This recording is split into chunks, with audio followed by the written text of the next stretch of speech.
今天我们来聊聊良心鱼贩的警告。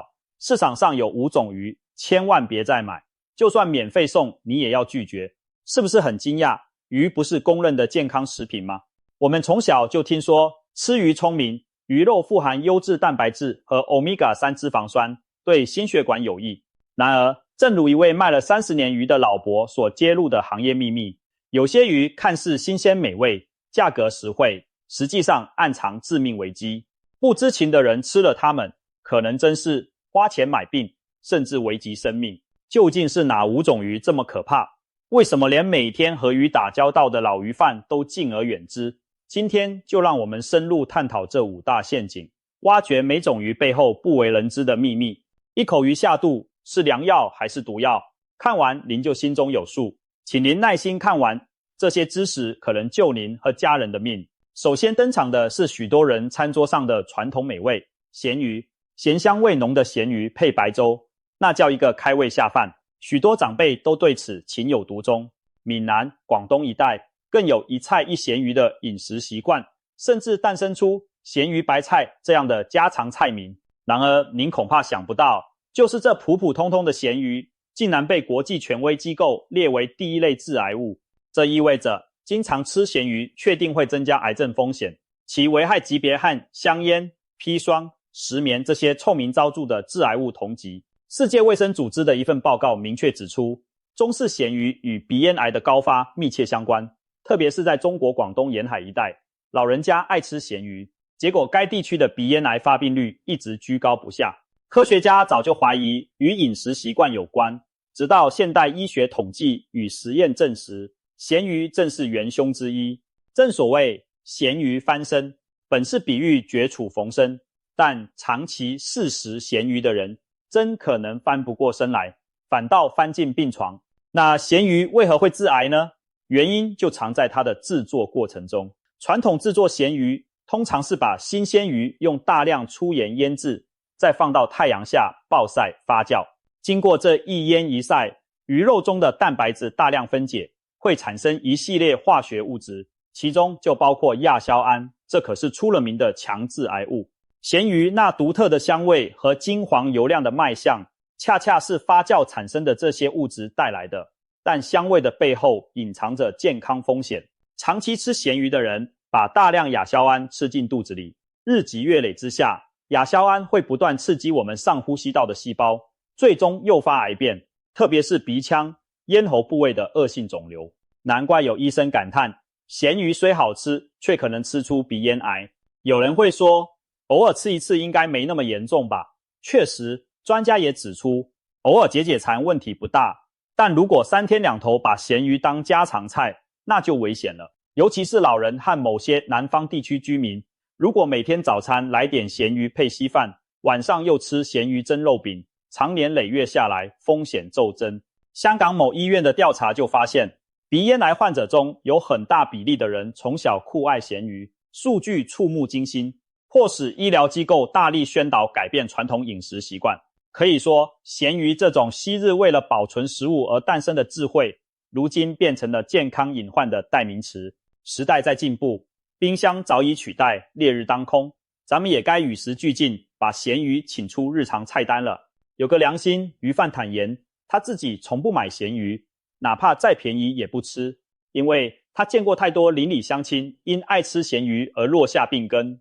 对鱼贩来说，咸鱼反而是市场上最不愿推销的产品之一。有趣的是，一些老饕明知咸鱼有害，却难舍其味，他们辩称不吃哪来的精神，其实健康才是最大的本钱啊。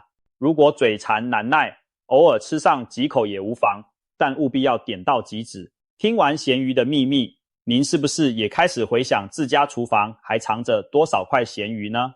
为了家人平安，这传统美味还是尽量少碰为妙，千万别等到医生下达禁令才追悔莫及。接下来登场的是臭名远扬的河豚。俗话说得好，不吃河豚不知其味，吃了河豚可能就没命。意思是河豚极鲜美，但吃了可能连小命都交代。传统文人雅士对河豚垂涎已久，苏东坡诗中正是河豚遇上时，写的就是春天河豚肥美。然而民间也早有拼死吃河豚的戏言，道出其中风险。河豚鱼肉质细嫩，是顶级美味珍馐，但同时它体内含有剧毒，被称为用生命换来的美味。河豚到底有多毒呢？它们的毒素就是河豚毒素，据说毒性比砒霜还强几百倍。实验数据显示，几毫克的河豚毒素就能夺走一条人命。一条成年河豚鱼的毒素足以毒死30个成年人，而且更可怕的是，至今没有解药可以对抗这种毒性。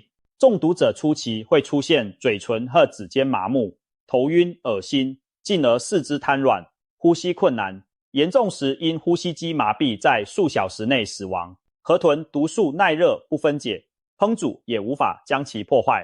它主要集中在河豚的肝脏、卵巢、肠胃和血液中，只要处理稍有不慎，微量残留就可能让品尝者一命呜呼。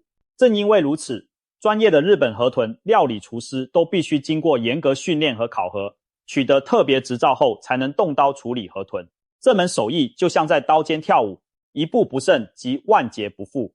然而偏偏总有人不信邪，贪图新奇或免费，在没有任何专业知识的情况下私下买卖和烹调河豚，结果酿成悲剧。中国沿海地区曾多次发生渔民或饕客吃河豚中毒身亡的新闻，有的是好心情下捕捞到河豚，不忍丢弃拿回家煮了吃，也有的是黑市买卖非法流通的河豚鱼干，被误当普通海产煮汤，最终全家中毒。无论哪种情况，结局往往都是令人痛心的悲剧。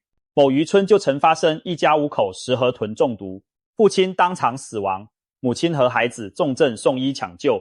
那一家之主临终前悔恨不已，只喊再也不敢碰河豚，可惜一切为时已晚。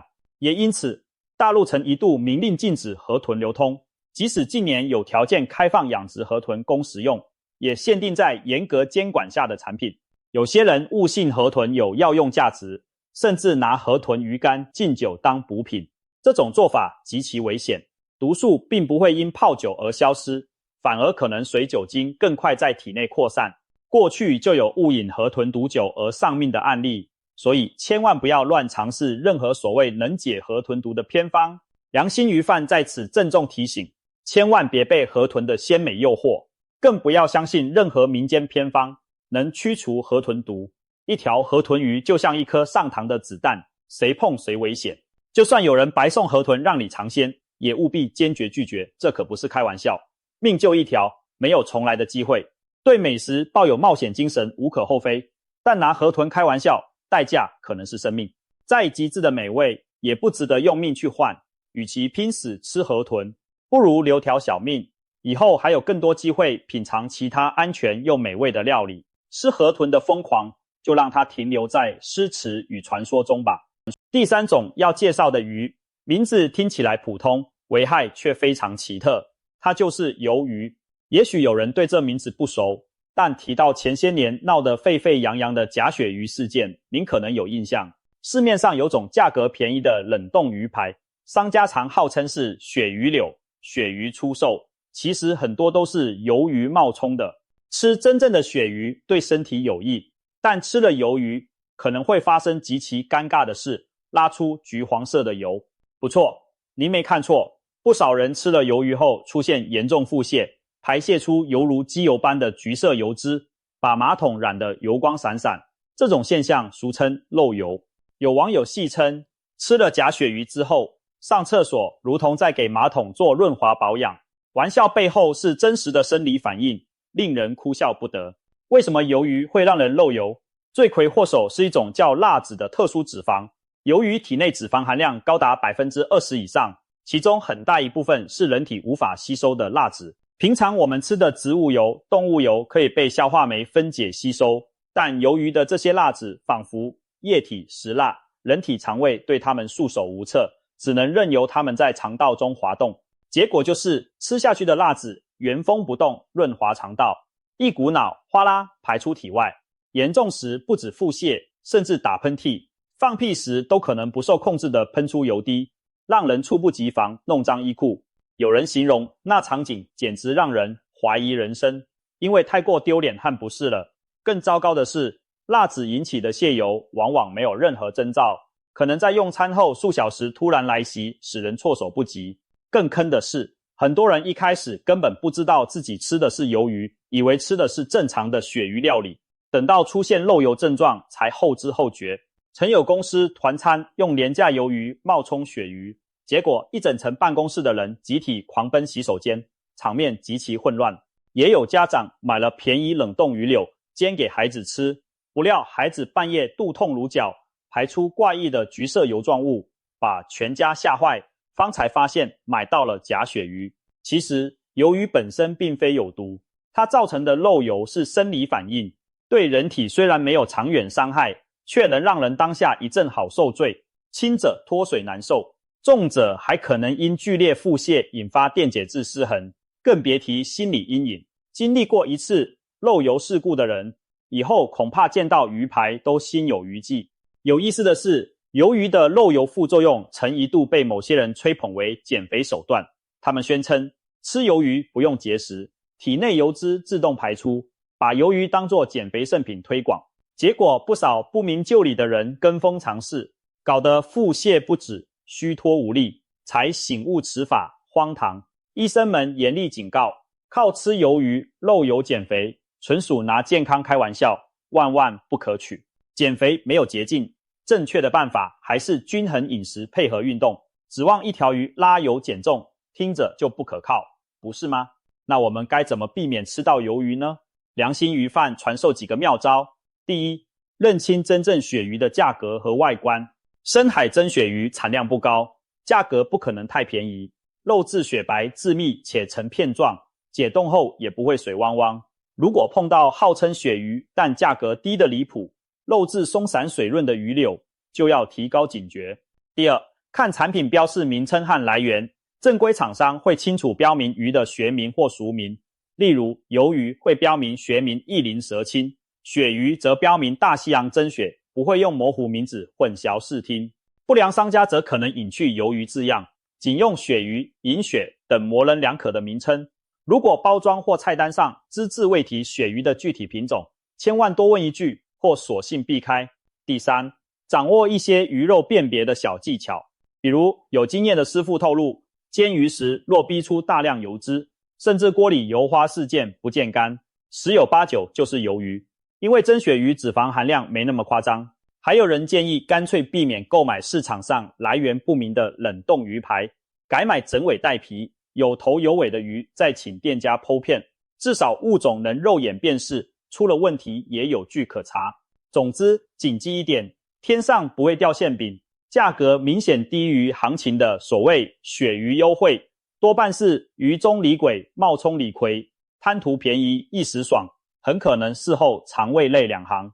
针对鱿鱼的危害，香港食物安全中心曾提醒商贩不得以鱿鱼假冒鳕鱼出售，一些欧美国家甚至禁止进口鱿鱼，可见其名声之差。第四种不能碰的是那些体型庞大、位居海洋生态链顶端的大型肉食性鱼类。简单来说，就是海洋中的鱼王们，例如鲨鱼、旗鱼、剑鱼、蓝鳍尾这样的大型鱼类。这类鱼肉质结实，常被做成厚切鱼排或刺身，不少饕客喜欢其风味浓郁，肉质有嚼劲。然而，它们体内往往积蓄了惊人的重金属和其他污染物，尤其是汞，也就是俗称的水银。为什么大鱼容易重金属超标？道理很直观，大鱼吃小鱼，小鱼吃更小的鱼虾，如此层层捕食，食物链每往上一级，汞等有害物质的浓度就翻倍累积。等到了金字塔顶端的大鱼体内，重金属浓度已是小鱼小虾的几十甚至上百倍，所以才说这些大鱼是食物链终端的汞库。我们人类如果经常食用这些大鱼，等于把一整条食物链的毒素都打包吃进肚里。汞对人体的危害极大，它是一种神经毒素，积累到一定程度会造成著名的水俣病，也称汞中毒综合症。上世纪50年代，日本熊本县水俣市的居民因长期食用被工厂废水汞污染的鱼虾，导致严重的中枢神经系统损伤，出现四肢麻痹、语无伦次、视力和听力受损，甚至死亡。这就是震惊世界的水俣病事件。由此人们才警觉到，吃被污染的大鱼可能酿成大祸。虽然现代渔业对环境污染有所监控，但工业排放和海洋环境变化仍让大鱼体内的汞含量普遍偏高。许多国际卫生机构都建议孕妇和儿童尽量避免食用大型掠食鱼，以免汞伤害胎儿和幼儿的大脑发育。台湾食安专家谭敦慈也曾提醒，大型深海鱼如尾鱼、旗鱼、鬼头刀以及鲨鱼等最好少吃，1-2次解馋未尝不可，但若经常食用，汞会在体内逐渐蓄积，长远看对健康不利。还有研究指出，重金属超标不仅伤神经，还可能影响心血管、肾脏等器官功能，甚至提高某些癌症风险，实在不可大意。除了汞，大型鱼体内还可能富集其他环境污染物，例如多氯联苯、戴奥辛等持久性有机污染物，吃多了同样可能在人体内蓄积，引发慢性病变。另外，大鱼有时也暗藏自然界的毒药。举个例子，热带海域某些大型石斑鱼、龙王鲷等，由于捕食了含雪卡毒素的藻类和鱼虾，毒素在体内浓缩，人吃了就可能引发雪卡中毒。典型症状包括恶心呕吐、四肢乏力，严重时血压下降、呼吸衰竭，雪卡毒素无色无味且耐高温。鱼煮熟了，毒素也不会消失，非常棘手。前面提到的河豚毒素也是类似道理，很多河豚因为吃了带毒的生物而蓄毒，所以有些看似野生无污染的海鱼身上可能暗藏天生的剧毒。我们普通消费者很难从外观判断鱼肉里是否含有重金属或毒素，因此选择上还是宁可保守，少吃为妙。此外，许多大型鱼类，例如鲨鱼、蓝鳍尾，本身就是濒危物种，过度捕捞让它们数量骤减。拒绝食用这些鱼，不仅保护自己健康，也是在默默支持海洋生态的永续。良心鱼贩透露，其实他们自己家里吃鱼多半选择中小型鱼种，因为一般来说，鱼个头适中，反而更安全可口。太大的鱼往往年龄老，肉质粗糙又藏污纳垢，太小的鱼虽嫩但刺多，肉少还没长成熟，滋味也差。中等大小、新鲜肥美的鱼才是鱼贩眼中性价比最高的选择。所以您看，懂行的人反而不迷信那些重达几十公斤的大鱼王。曾有老饕花高价买了一条巨型石斑鱼，结果发现鱼肉又柴又腥，懊悔不已。鱼贩打趣道，要吃大鱼还不简单，把小鱼多养一阵子就是了，何必非要吃野外那些老古董？虽是笑言，却点出了大鱼肉质和安全性的隐患。无论从健康角度还是美味角度，大型深海鱼都不是明智的日常选择。最后要说的是坊间俗称垃圾鱼的一类鱼，典型代表是罗非鱼和鲶鱼。这两位堪称水中杂食王者，生命力极强，几乎什么都吃。先说罗非鱼，它适应力惊人，可以说罗非鱼是鱼类中的小强，也就是打不死的蟑螂，任凭环境多差都能活下去。腐烂的水草、昆虫，甚至禽畜排泄物、动物尸体，它都照吃不误。由于来者不拒，长得快，罗非鱼成了全球养殖业的宠儿。在中国和东南亚各地，大量人工养殖罗非鱼供应市场，价格便宜，常以活鱼或冷冻鱼排形式贩售。然而，正因为吃垃圾长大，罗非鱼的生长环境往往比较肮脏。许多养殖户为了节省饲料成本，会往鱼塘里直接投放禽畜粪便做肥料，以培育浮游生物让罗非鱼食用。试想那画面，鱼塘里鸡鸭成群，排泄物纷纷掉入水中，罗非鱼张嘴就吃，简直让人反胃。罗非鱼不断吞食这些营养，体内可能积累各种细菌和寄生虫，也难免富集一些重金属。若养殖用水来自工业或农业污染区域，鱼体内污染物含量更是不容小觑。一旦鱼群生病，养殖户有时还会投放超量抗生素、杀虫药等化学品，以求快速止损。如果用药不当或滥用药物，鱼肉中就可能残留对人体有害的物质。几年前曾爆出有不肖商家在罗非鱼饲料中违规添加避孕药，妄图抑制鱼繁殖以加速生长、增厚脂肪。这种荒唐做法听起来像都市传说，但水产专家指出，虽非普遍现象，却也并非绝无可能。想想看，吃下一条从小吃避孕药长大的鱼，您能放心吗？再说鲶鱼，鲶鱼包括本地鲶鱼含进口的巴沙鱼，也就是越南鲶鱼，还有塘虱等，也都是出了名的脏底层鱼类。鲶鱼属于底栖鱼，整天在水底的淤泥中钻来钻去，寻找食物时常把泥沙和垃圾一起吞下肚，堪称水中吸尘器。它们对缺氧和污染的耐受力极强，在污水横流、发臭、发黑的环境里也能活得滋润，因此常被拿来清理池塘或下水道的腐败残渣。越南盛产的巴沙鱼就是一种巨型鲶鱼，其廉价鱼排近年大量出口全球。但据一些报道揭露，湄公河流域的部分养殖场环境堪忧，巴沙鱼体内检出抗生素残留和重金属超标的事件曾引起国际关注。就算国内市场上的本地鲶鱼，如果是路边小摊贩廉价出售的所谓野生大鲶，也可能来自受污染的河道或臭水沟。鲶鱼肉质虽嫩滑，但明眼人一闻就知道土腥味偏重，常需用重油重香料掩盖味道。一些餐馆卖的无刺鱼片、酸菜鱼片正是用鲶鱼制成，味道全靠调味，盖过腥土味，肉质软烂，缺乏弹性，一试便知不是上品。良心鱼贩表示，他从不让自家小孩吃这类鱼，实在不敢恭维其品质。与其贪图便宜让孩子吃这些鱼，还不如少吃一顿好的。值得一提的是，有些所谓垃圾鱼，即使不算剧毒，模样和习性也让人倒胃口。比如俗称清道夫的吸盘鱼，原本是观赏鱼缸里的清洁工，专吃青苔和鱼类排泄物。近年在南方不少水库河流中成了入侵灾害，有人干脆把过量的清道夫捞起来卖给无知顾客，充当食用鱼。但清道夫浑身骨板粘液，肉质粗劣腥臭，满肚子寄生虫和垃圾，实在难以下咽。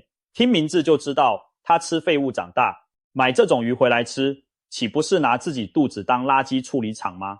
再如外形奇特的暗康鱼，虽然勉强算可食用鱼类，但它是贪吃的海底清道夫，胃里常发现各种鱼虾残骸，甚至塑胶垃圾和蠕动的寄生虫。想到这些，一般人也失去食欲了。当然，暗康鱼的肝脏在日本是高级食材安康肝，但如果来源不明，处理不善，隐患也是极大。总之，那些名字听起来就不太体面的鱼，良心鱼贩劝您还是敬而远之吧。值得注意的是，从营养角度看，罗非鱼也未必是明智的选择。它虽属鱼类，但体内富含的对人体有益的 Omega-3 脂肪酸并不高，反而 Omega-6 脂肪酸比例偏高。美国曾有研究指出，常吃罗非鱼可能导致体内炎症指标上升，不利于心血管健康。有人甚至戏称，吃罗非鱼还不如吃培根。虽然这说法有些夸张，但提醒我们，罗非鱼的营养价值并没有想象中那么突出。换句话说，与其把希望寄托在这种养殖垃圾鱼上，不如选择其他营养更佳的鱼类来补充人体所需。有意思的是，罗非鱼在国际上也饱受质疑。某些国外健康网站将中国养殖的罗非鱼评为最不推荐食用的鱼类之一，可见其恶名远播。美国还曾多次检出进口亚洲鲶鱼带有孔雀、石绿等禁药残留，对此类产品加强了监管限制。世界各国的经验教训其实都指向一点，凡是生长在肮脏环境、使用过多药物养殖出来的鱼，都不是我们该放进嘴里的安心食物。看完以上5种鱼的分析，您是否大开眼界，毛骨悚然呢？原来我们餐桌上看似平常的某些鱼，竟隐藏这么多健康隐患。别忘了，它们可是连鱼贩自己都不敢吃的东西。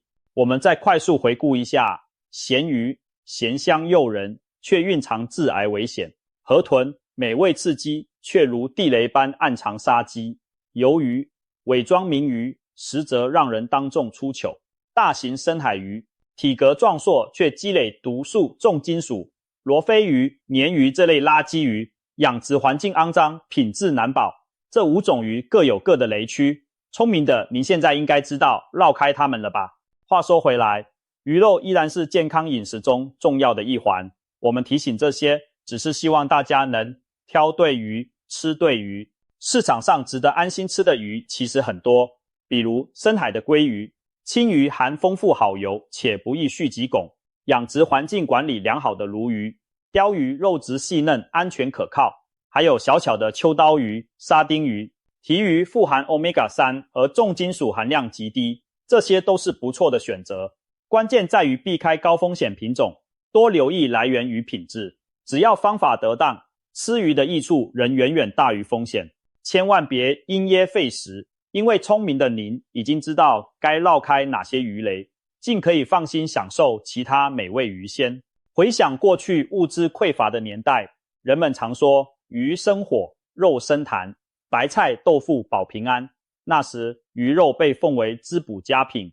然而时移世易，在食品极大丰富的今天，我们不能再用老眼光想当然认为多多益善。天然的野生的固然好，但前提是环境安全，处理得当，否则大自然馈赠的礼物也可能变成伤害。所幸通过科学知识，我们已经了解哪些鱼存在风险，哪些可以安心享用。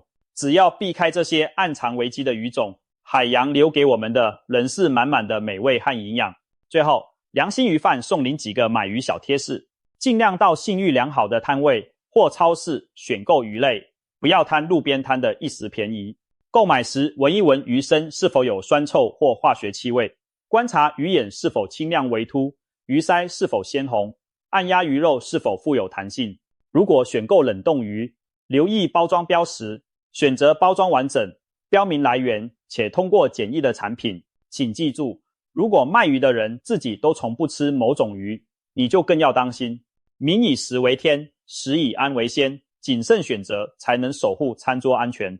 再便宜再诱人的鱼，只要在上述黑名单中，我们都应当果断说不，就算白送也不要，这才是对自己和家人的健康负责。